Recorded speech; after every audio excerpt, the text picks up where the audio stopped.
साथियों नमस्कार। आज हम कृषि कानून 3 पर बात करने वाले हैं। इसमें कृषि उपज व्यापार वाणिज्य संवर्धन सरलीकरण अधिनियम 2020 बनाया गया है। इसमें किसानों को जो व्यापार है वो इलेक्ट्रॉनिक विधि से और अन्य आधुनिक साधनों के द्वारा करने की विधि को इसमें लागू किया गया है। ऐसे पारिस्थितिक यंत्र के सृजन का वहाँ जहाँ कृषक और व्यापारी ऐसी कृषक उपज के विक्रय और क्रय संबंधी चयन की स्वतंत्रता का उपभोग करते हैं, तो प्रतिस्पर्धात्मक वैकल्पिक व्यापारिक चैनलों के माध्यम से लाभकारी कीमतों को सुकूर बनाता है का उपबंध करने के लिए बाजारों के भौतिक परिसर या विभिन्न राज्य कृषि उपज बाजार संबंधी विधानों के अधीन अधिसूचित समझे गए बाजारों के बाहर कृषक उपज का दक्ष पारदर्शी निर्बाध अंतर्राज्य और अंतर्राज्य व्यापार और वाणिज्य के संवर्धन के लिए इलेक्ट्रॉनिक व्यापार के लिए सुसाध्य ढांचे का और उससे संबंधित या आनुषंगिक विषय का उपबंध करने के लिए इस अधिनियम को लाया गया।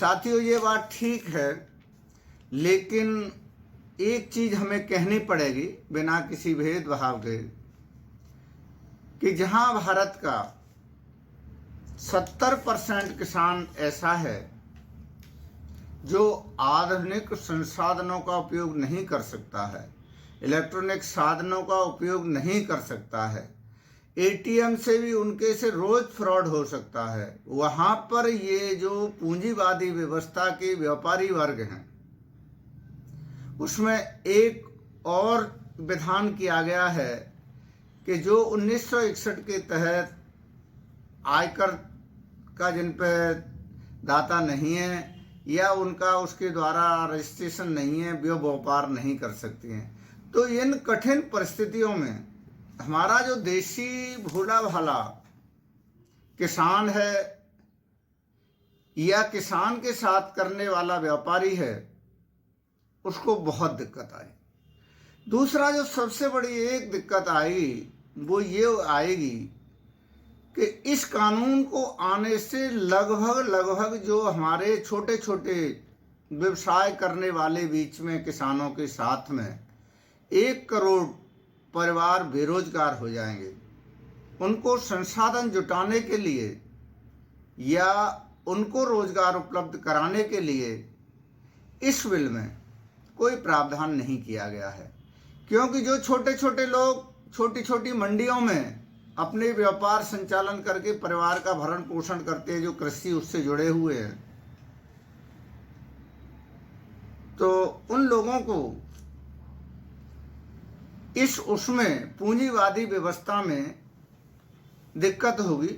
हम फिलहाल अपनी तरफ से कुछ नहीं कहना चाह रहे हैं, हम यथार्थ में इस बिल का प्रस्तुतिकरण करना चाहते हैं। सभी किसान भाइयों से, सभी व्यापारियों से, सभी बुद्धिजीवियों से ये आग्रह करना चाहते हैं कि इस बिल को एक बार सुनें, देखें और समझें कि ये बिल वास्तव में किसानों के हित में है या किसानों के हित में नहीं है।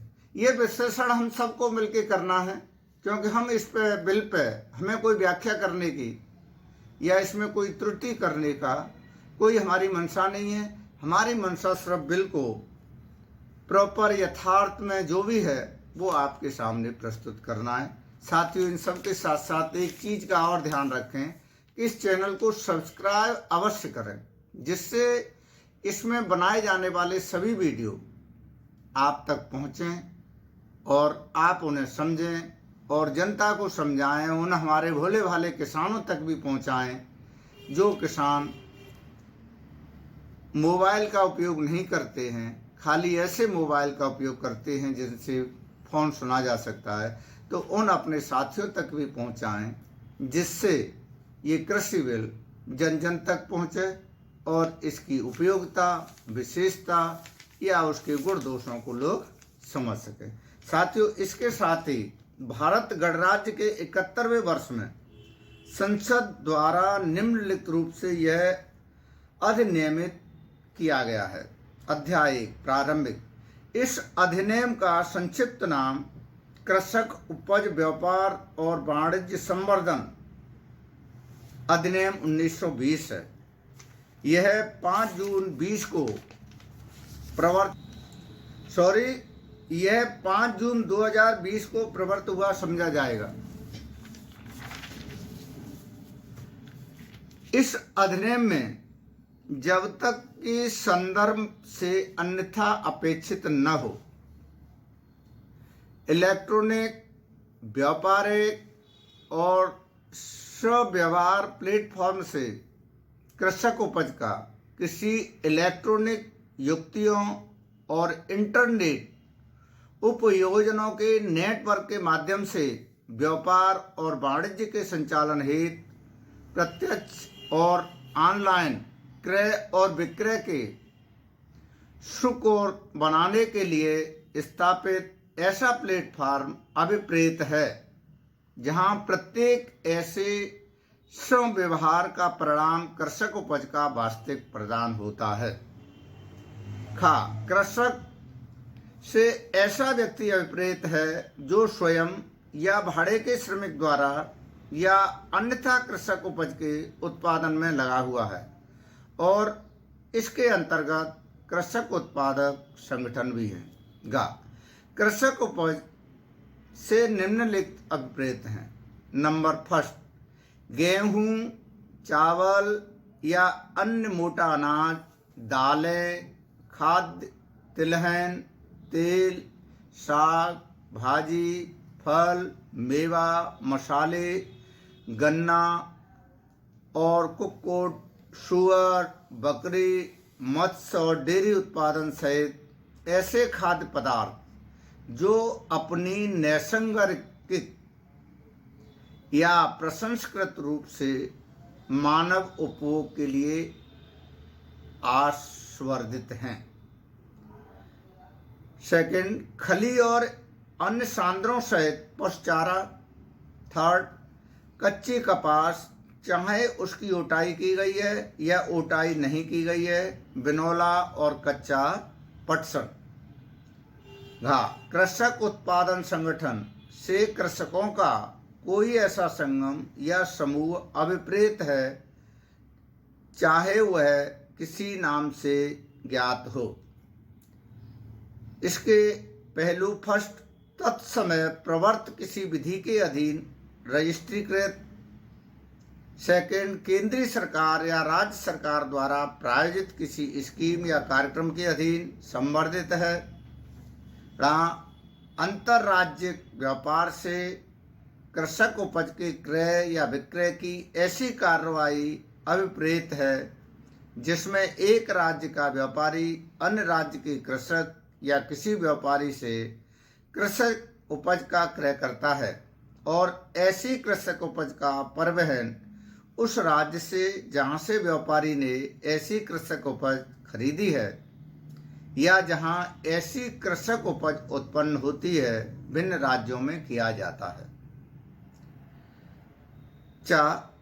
अंतर्राज्यिक व्यापार से कृषक उपज के क्रय या विक्रय की ऐसी कार्रवाई अभिप्रेत है जिसमें एक राज्य व्यापारी उसी राज्य के किसी कृषक या व्यापारी से कृषक उपज का क्रय करता है जहां से व्यापारी ने ऐसी कृषक उपज खरीदी है या जहां ऐसी कृषक उपज उत्पन्न होती है। अधिसूचना के केंद्रीय सरकार या राज्य सरकार द्वारा राजपत्र में प्रकाशित की गई कोई अधिसूचना अभिप्रेत है। तदनुसार अभिसूचित पद का वही अर्थ लगाया जाएगा। व्यक्ति के अंतर्गत निम्नलिखित कोई व्यस्त होता है जो उसकी मध्यस्थता करने वाला होता है। कोई भागीदारी फर्म, कोई कंपनी, कोई सीमित दायित्व भागीदार, कोई सहकारी सोसाइटी, कोई सोसाइटी, ऐसा कोई संगम या व्यक्ति निकाय जो केंद्रीय सरकार या राज्य सरकार के किसी चालू कार्यक्रम के अधीन सम्यक रूप से एक समूह के रूप में निगमित या मान्यता प्राप्त है या विहित से ऐसे अधिनियम के अधीन केंद्रीय सरकार द्वारा बनाए गए नियमों द्वारा विहित अभिप्रेत है या अनुसूचित कृषक उपज के विनिमय के लिए किसी राज्य कृषि उपज बाजार समिति अधिनियम के अधीन विनिर्दिष्ट कोई कृषि उपज अभिप्रेत है। राज्य के अंतर्गत संघ राज्य क्षेत्र भी है। राज्य कृषि उपज बाजार समिति अधिनियम से भारत में प्रवर्त कोई ऐसा राज्य विधान या संघ राज्य क्षेत्र का विधान चाहे किसी भी नाम से ज्ञात हो अभिप्रेत है जो उस राज्य में कृषि उपज को विनियमित करता है। व्यापार क्षेत्र से फार्म गेट, कारखाना परिसर, भंडागार, खत्ती, शीतागार या कोई अन्य ढांचा या स्थान सहित कोई ऐसा क्षेत्र या अवस्थान उत्पादन, संग्रहण और संकलन का ऐसा स्थान अभिप्रेत है जहाँ से भारत के राज्य क्षेत्र में कृषक उपज का व्यापार किया जा सकेगा, किंतु इसके अंतर्गत भारत में प्रवर्त प्रत्येक राज्य कृषि उपज बाजार समिति अधिनियम के अधीन गठित बाजार समितियों द्वारा व्यवस्थित और संचालित मुख्य बाजार वार्डों और बाजार उप वार्डों की भौतिक सीमाएं। सेकंड, अनुज्ञप्तियां धारण करने वाले व्यक्तियों द्वारा व्यवस्थित प्राइवेट बाजार, यार्डों, प्राइवेट बाजार, उप यार्डों, प्रत्यक्ष विपणन संग्रहण केंद्रों और प्राइवेट कृषक उपभोक्ता बजाय वार्डों या किन्ही भंडागारों, खत्तियों, शीतागारों भारत में प्रवर्त प्रत्येक राज्य कृषि उपज विपणन समिति अधिनियम के अधीन बाजार या समझे गए बाजारों के रूप में अधिसूचित अन्य संरचनाओं से मिलकर बना कोई परिसर आहतों और संरचनाएं सम्मिलित नहीं है। व्यापारी से कोई ऐसा व्यक्ति अभिप्रेत है जो अंतर्राज्यिक व्यापार या अंतर्राज्यिक व्यापार या उन दोनों के संयोजन द्वारा थोक व्यापार, खुदरा, अंत्य उपयोग, मूल्यवर्धन, प्रसंस्करण, विनिर्माण, निर्यात, उपभोग के प्रयोजनों के लिए भी ऐसे अन्य प्रयोजनों के लिए स्वयं या एक या अन्य व्यक्तियों की ओर से कृषक उपज का क्रय करता है। अध्याय 2, कृषक उपज और व्यापार और वाणिज्यिक संवर्धन और सरलीकरण। किसी व्यापार क्षेत्र में व्यापार और वाणिज्य की स्वतंत्रता इस अधिनियम के उपबंधों के अधीन रहते हुए किसी कृषक या व्यापारी या इलेक्ट्रॉनिक व्यापार और समव्यवहार प्लेटफार्म को किसी व्यापार क्षेत्र में कृषक उपज में अंतर्राज्य या अंतर्राज्यिक व्यापार और वाणिज्य करने की स्वतंत्रता होगी। परंतु कोई व्यापारी कृषक उत्पादक संगठनों या कृषि सहकारी सोसाइटी के सिवाय किसी अनुसूचित कृषक उपज का तब तक व्यापार नहीं करेगा जब तक ऐसे व्यापारी को आयकर अधिनियम 1961 के अधीन स्थायी खाता संख्यक आवंटित न किया गया हो या उसके पास कोई ऐसा अन्य दस्तावेज जो केंद्रीय सरकार द्वारा अधिसूचित किया गया। 2, केंद्रीय सरकार यदि उसकी यह राय है कि लोक हित में ऐसा करना आवश्यक है और समीचीन है, किसी व्यापार क्षेत्र में किसी व्यापारी के इलेक्ट्रॉनिक रजिस्ट्रेशन प्रणाली, व्यापार समव्यवहार की रीतियां और अनुसूचित कृषक उपज का संदाय करने की पद्धति विहित कर सकेगी। नंबर 3, ऐसे प्रत्येक व्यापारी जो कृषक के साथ सव्यवहार करता है, व्यापार की गई अनुसूचित कृषक उपज के लिए संदाय उसी दिन या अधिकतम 3 कार्य दिवसों के भीतर करेगा। यदि इस शर्त के अधीन रहते हुए प्रक्रियात्मक रूप से ऐसी अपेक्षा की जाए कि कृषक को शोध्य रकम उल्लेख करके प्रदान की रसीद उसी दिन दी जाएगी, परंतु केंद्रीय सरकार क्रेताओं से संदाय रसीद के साथ जुड़े हुए कृषक उपज संगठन या कृषि सहकारी सोसाइटी, चाहे किसी भी नाम से ज्ञात हो, द्वारा संदाय की भिन्न भिन्न प्रक्रिया विहित कर सकेगी। इलेक्ट्रॉनिक व्यापारिक और समव्यवहार प्लेटफॉर्म। आयकर अधिनियम 1961 के अधीन आवंटित स्थायी खाता संख्या या ऐसा कोई अन्य कृषक उत्पादक संगठन या कृषि सहकारी सोसाइटी किसी व्यापार क्षेत्र में अनुसूचित कृषक उपज के अंतर्राज्यिक या अंतर्राज्यिक व्यापार और वाणिज्य को सुकूर बनाने के लिए कोई इलेक्ट्रॉनिक व्यापारिक और समव्यवहार प्लेटफॉर्म स्थापित कर सकेगा, उसका प्रचलन कर सकेगा।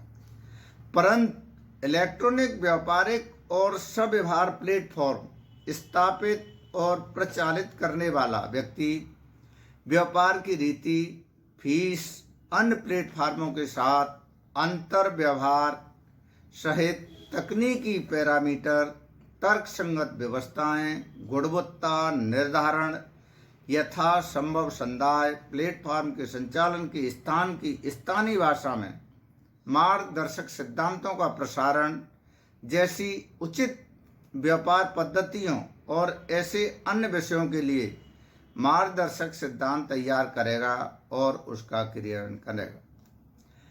नंबर 2, केंद्रीय सरकार की यह राय है कि लोकहित में ऐसा करना आवश्यक है और समीचीन है, तो वह नियमों द्वारा किसी व्यापार क्षेत्र में अनुसूचित कृषक उपज के उचित अंतर्राज्य और अंतर्राज्यिक व्यापार और वाणिज्य को सुकूर बनाने के लिए इलेक्ट्रॉनिक व्यापारिक प्लेटफॉर्म के लिए रजिस्ट्रीकरण की प्रक्रिया, मानदंड, रीति निर्दिष्ट कर सकेगी। आचार संहिता, तकनीक, पैरामीटर जिसके अंतर्गत अन्य प्लेटफॉर्म के साथ अंतर व्यवहार और अनुसूचित कृषक उपज की संभार यंत्र व्यवस्थाएं और उनके गुणवत्ता निर्धारण व्यापार की रीति भी है, संदाय की रीति निर्दिष्ट कर सकेंगे। अब यह व्यापार क्षेत्र में राज्य कृषक उपज बाजार समिति अधिनियम आदि के अधीन बाजार फीस। किसी राज्य कृषि उपज बाजार समिति अधिनियम या किसी अन्य राज्य विधि के अधीन किसी कृषक या व्यापारी या इलेक्ट्रॉनिक व्यापारिक और समव्यवहार प्लेटफॉर्म से किसी व्यापार क्षेत्र में अनुसूचित कृषक उपज में व्यापार और वाणिज्य के लिए कोई बाजार फीस या उपकर या उद्धरण चाहे किसी भी नाम से ज्ञात हो, अधिगृहित नहीं किया जाएगा। कीमत सूचना और बाजार आसूचना प्रणाली। साथियों, ये बड़ा ही कठिन विषय है आम जन के लिए कि उसे आयकर की धारा 1961 में स्थायी रूप से पंजीकरण कराना पड़ेगा या इलेक्ट्रॉनिक माध्यमों का साधन अपनाना पड़ेगा। शायद भारत की 80% जनता इस कार्य से वंचित रह जाए, क्योंकि वो लोग आज भी एटीएम से पैसा निकालना नहीं जानते हैं, आज भी मोबाइल से बैंकिंग लेन देन नहीं कर पाते हैं, नेट बैंकिंग लेन देन नहीं कर पाते हैं। तो विभिन्न प्रकार के पहलुओं पर इसमें पूंजीवादी व्यवस्था हावी हो जाएगी, जो अपने बड़े बड़े इंजीनियर और उनको बैठाल कर इस व्यवसाय को करेगी। ये सारी व्यवस्था किसान के हाथ से या छोटे व्यापारियों के हाथ से चली जाएगी। चलिए हम आगे इसे बढ़ते हैं। कीमत सूचना और बाजार आसूचना प्रणाली। केंद्रीय सरकार किसी केंद्रीय सरकार संगठन के माध्यम से कृषक उत्पाद के लिए कीमत सूचना और बाजार आसूचना प्रणाली और उससे संबंधित सूचना के प्रसारण हेतु एक रूपरेखा विकसित कर सकेगी। केंद्रीय सरकार ऐसे संव्यवहारों के संबंध में जो विहित किए जाएं, किसी व्यक्ति से सूचना उपलब्ध कराने के लिए एक इलेक्ट्रॉनिक व्यापारिक और संव्यवहार प्लेटफॉर्म का स्वामी होने की और उसके प्रचलन की उपेक्षा कर सकेगी। स्पष्टीकरण। इस धारा के प्रयोजनों के लिए केंद्रीय सरकार संगठन पद के अंतर्गत कोई अधीनस्थ या सहवर्ती कार्यालय सरकार की स्वामित्वहीन या संबंधित कंपनी या सोसाइटी भी है। विवाद समाधान। साथियों, ये भी एक प्रक्रिया बड़ी जटिल है, इतनी जटिल है कि इन्होंने विवाद समाधान के लिए किसी न्यायालय को इससे अलग रखा गया है। इसमें सिर्फ उपजिलाधिकारी और जिलाधिकारी दो को रखा है। उनकी समय सीमा निर्धारित की गई है, लेकिन भारतीय नौकरशाही इस चीज को क्या प्रॉपर लागू कर पाएगी? क्योंकि इस प्रकार के अनेक बिल आए जिनमें समय सीमा निर्धारित की गई, लेकिन उस सीमा के अंतर्गत न तो अधिकारी सुनने वाले और न ही अपीली अभिकरण उसको पूरा कर पाते हैं। जैसे इसका उदाहरण देता हूं, जनहित गारंटी अधिनियम 2011 जो लागू किया था, उसमें लगभग 300 के करीब ऐसी सेवाएं थीं जिनमें 8 दिन का, 15 दिन का या 30 दिन का समय निर्धारित था, लेकिन 6 महीने तक भी आज तक न एसडीएम अपने लेवल पर, न एडीएम अपने लेवल पर, न डीएम अपने लेवल पर उन समस्याओं का निस्तारण कर पाते हैं। समस्याएं जहां की तहां पड़ी रहती हैं, 4-4 साल तक पड़ी रहती हैं। इस व्यवस्था में इन्होंने विवाद के समाधान की जो प्रक्रिया अपनाई है वो पूंजीपतियों के हाथ में दे दी है।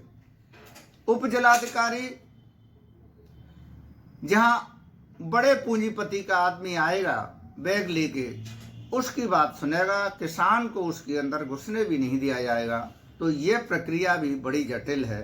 चलिए हम इसे आगे वो करते हैं। विवाद समाधान 8 वन धारा 4 के अधीन कृषक और किसी व्यापारी के बीच किसी समव्यवहार से उद्धत किसी विवाद की दशा में पक्षकार आवेदन फाइल करके उपखंड मजिस्ट्रेट से सुलह के माध्यम से पारस्परिक प्रतिग्राह्य समाधान कर सकेंगे, जो ऐसे विवाद को विवाद के आबद्ध कर पर निर्धारण को सुनकर बनाने के लिए उसके द्वारा नियुक्त सुलह बोर्ड को निर्दिष्ट करेगा।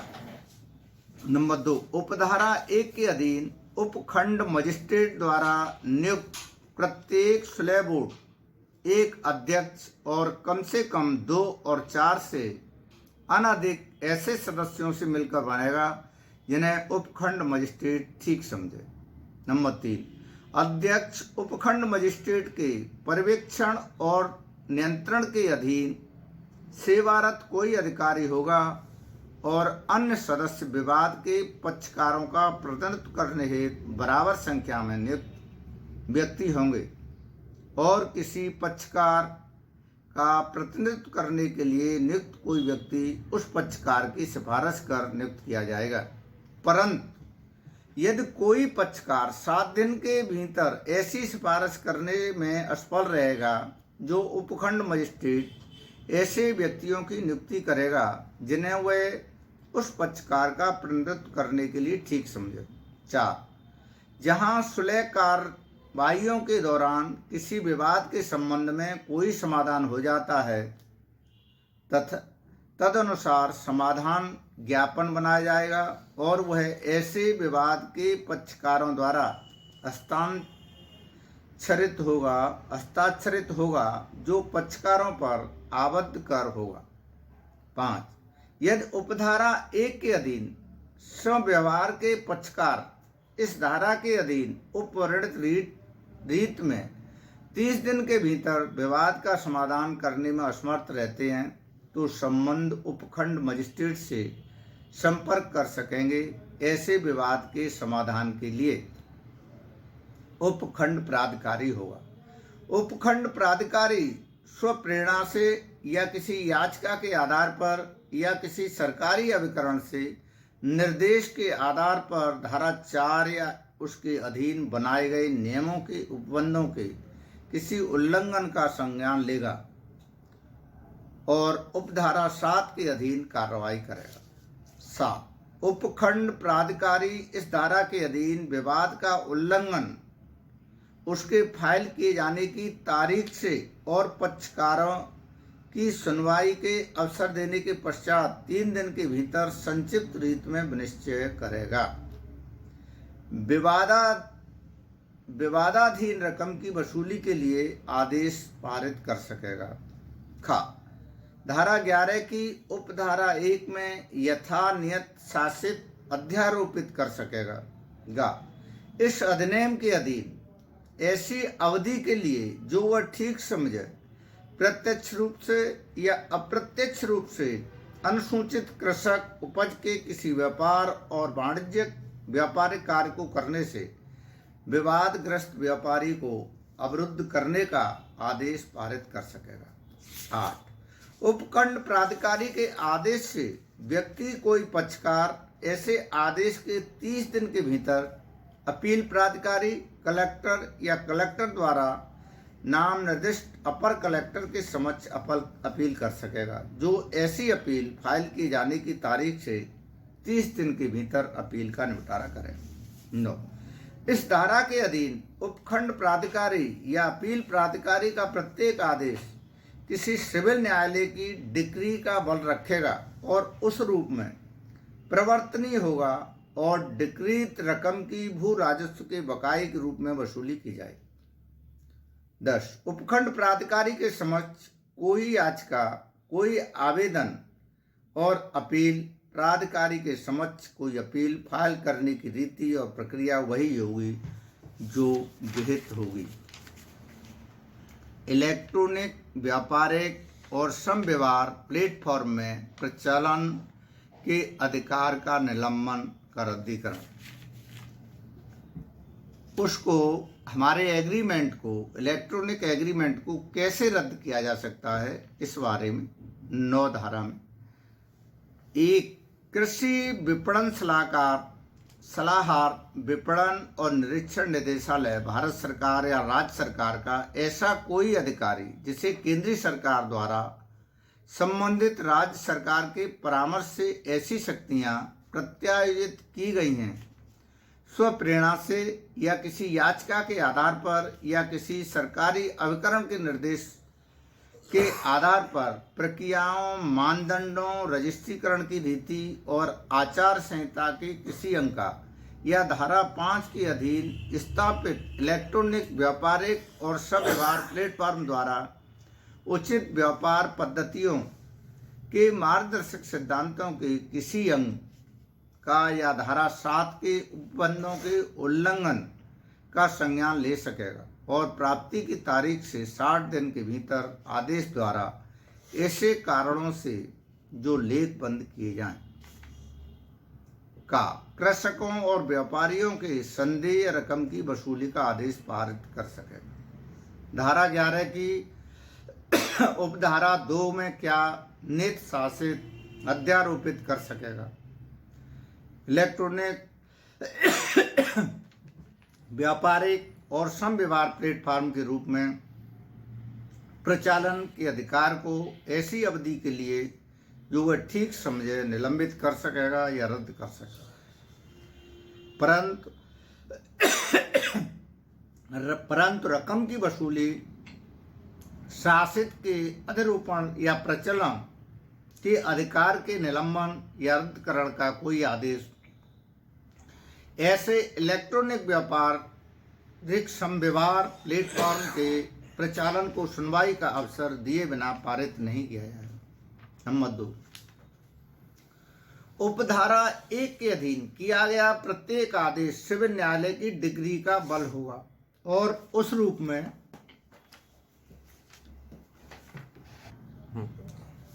शास्तियां अधिनियम और नियमों के उल्लंघन के लिए शासित।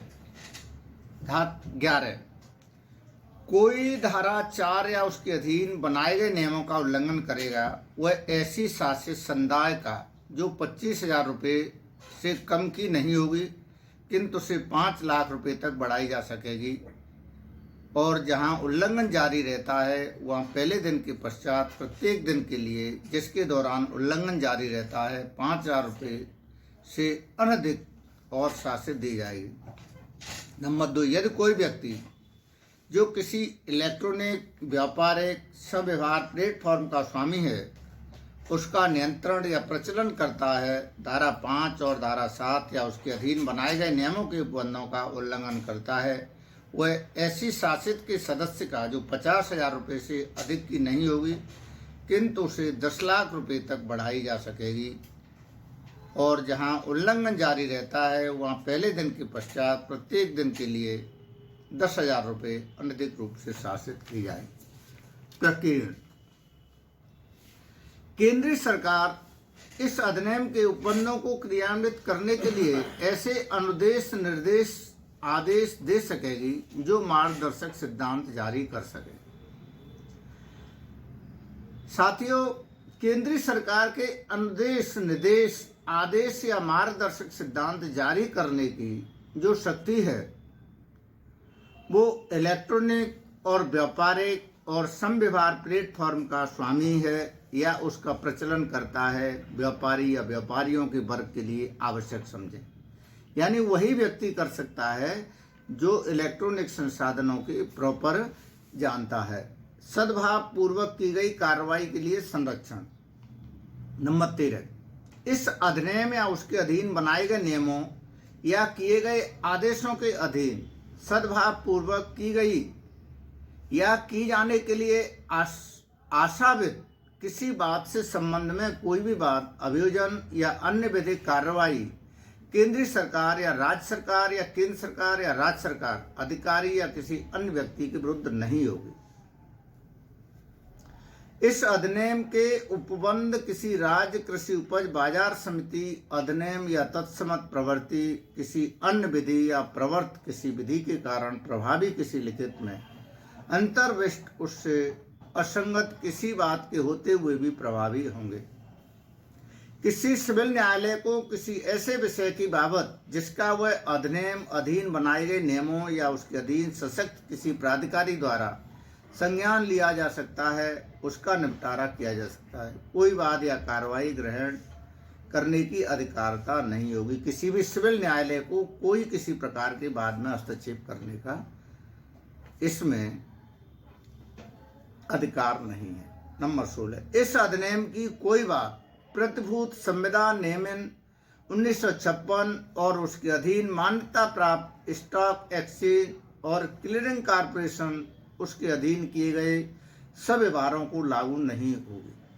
17, केंद्रीय सरकार इस अधिनियम के उपबंधों को क्रियान्वित करने के लिए नियम अधिसूचना द्वारा बना सकेगी।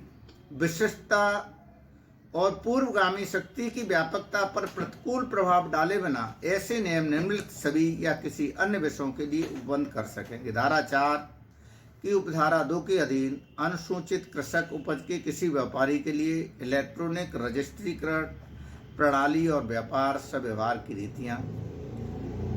धारा 4 की उपधारा 3 के परमगत के अधीन संदाय की प्रक्रिया। धारा 8 की उपधारा 10 के अधीन उपखंड प्राधिकारी के समक्ष याचिका या आवेदन फाइल करने और अपील प्राधिकारी के समक्ष अपील फाइल करने की रीति। धारा 9 की उपधारा 2 के अधीन सब व्यवहारों को बाबत सूचना। धारा 10 की उपधारा 2 के अधीन अपील फाइल करने का प्रारूप और रीति तथा संधीय फीस। धारा 10 की उपधारा 3 के अधीन किसी अपील के निपटान की प्रक्रिया, कोई अन्य विषय जो विहित किया जाना है। इस अधिनियम के अधीन केंद्र सरकार द्वारा बनाए गए प्रत्येक नियम बनाए जाने के पश्चात यथाशीघ्र संसद के प्रत्येक दोनों सदनों में रखे जाएंगे।